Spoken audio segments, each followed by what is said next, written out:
What's up, guys? Constitutionally protected media here. Wanted to give you guys a quick little court update for arrest number 1 that happened in June 3rd.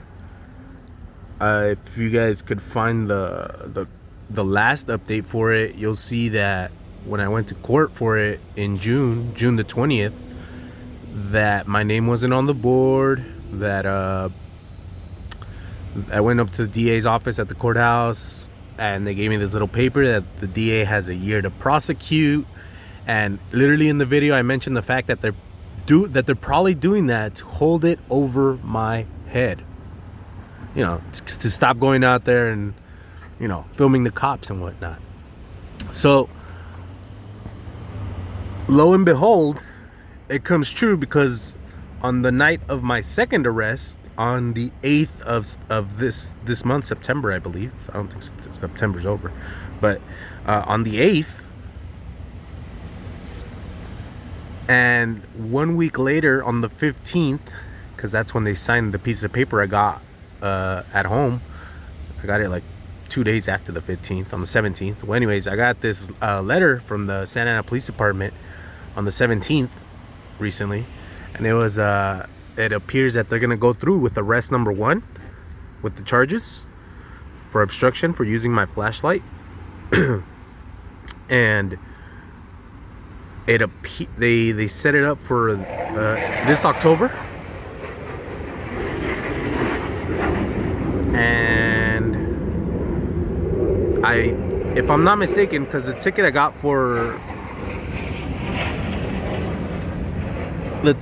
the second arrest, it's completely ineligible. I can't see the court date on it. I'm gonna have to go get the court date specifically from the courthouse. But if I'm not mistaken, they lined up my first court arrest with my second court date for the second arrest.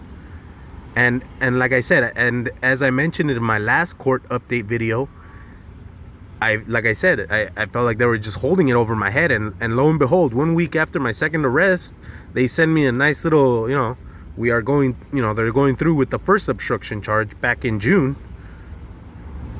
So I believe that's retaliation. That's First Amendment retaliation right there. So there's that. So I pretty much, you know, I've already shopped around for a lawyer about a few months back. I just need to get the money together, pay him off. I'll have a lawyer.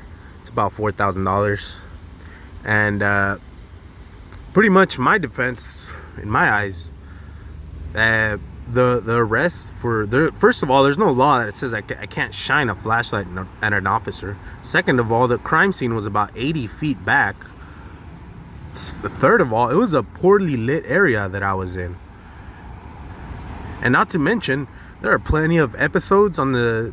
I'm sure you guys are familiar with the TV show called Cops. There are plenty of episodes.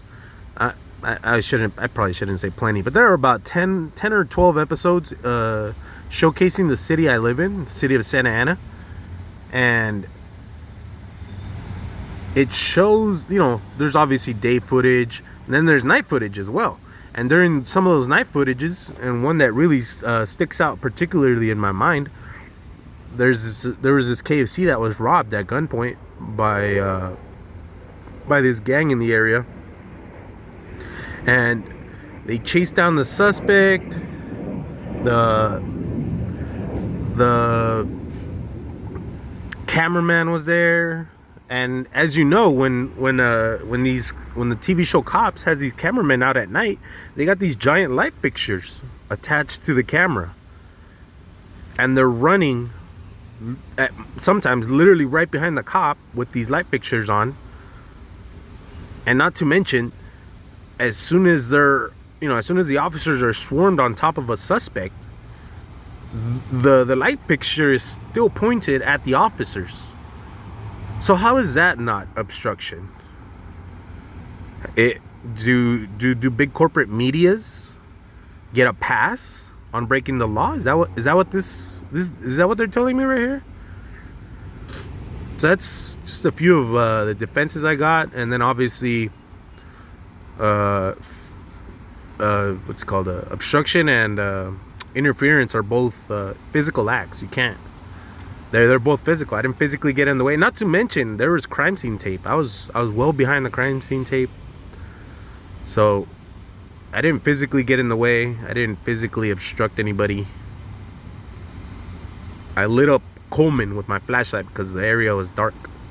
And at that moment in time, I had just gotten to know Officer Coleman.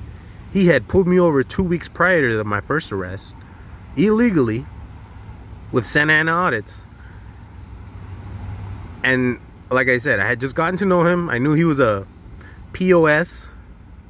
And as soon as, you know, I was being pushed, I'm gonna post a video after this one, of course, you know, of my first arrest, unedited, so you guys can watch it. It's like 5 minutes.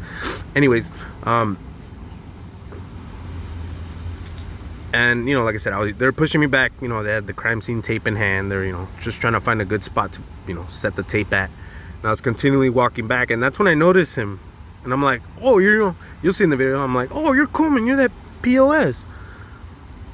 And he became the light of my story. And I don't think he liked that. I tried to file a complaint because he touched me, put his hands on me, on my chest.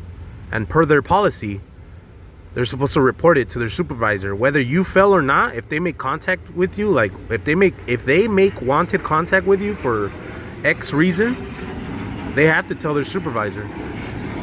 Oh, this is why I'm pointing up. I think they're running drills out here. I'm out in the city of Newport Beach right now, California. And they got these fighter jets scrambling and going back and forth and all that. Anyways, yeah, and like I mentioned, they're gonna go through charges with the first one, and then the second one, of course, I believe they're gonna pile it on there on the same date. But the second one will be easier to fight, I believe. The second one, I'm just gonna cite 1978 Supreme Court case, Houston versus Hill. A man was arrested for apparently trying to distract the police. He's a guy who was watching his friend get arrested, and he started yelling at the cops, like, hey, you know, trying to get their attention. In other words, like, you know, calling them to get their attention while they were arresting his friend. And they arrested him for obstruction, interference, you know. He took it to court, you know, the municipal court, whatever, in his district. He lost. He appealed. It went all the way up to the Supreme Court, baby. And he won in Supreme Court. Supreme Court ruled that these physical, what the fuck? Interference and obstruction, they're both physical acts. Any officer can be annoyed by your words, you know, and they could just turn that into obstruction. Or if an officer doesn't like you and you're just talking, oh, obstruction. So that's why the Supreme Court ruled that these acts have to be physical, aka obstruction, interference, and of course resistance is on there. But I was in charge with resisting arrest. I wasn't under arrest, and it should be a pretty easy win on the second one. First one, like I said, I think it'll most likely be a win. I'm gonna obviously appeal it if that's not the case. Hopefully, you know, turn this into a Supreme Court case if that's the route I gotta go. But hopefully it'll be a win, or hopefully the charges get dropped. I messaged the DA. I'm pissed, man.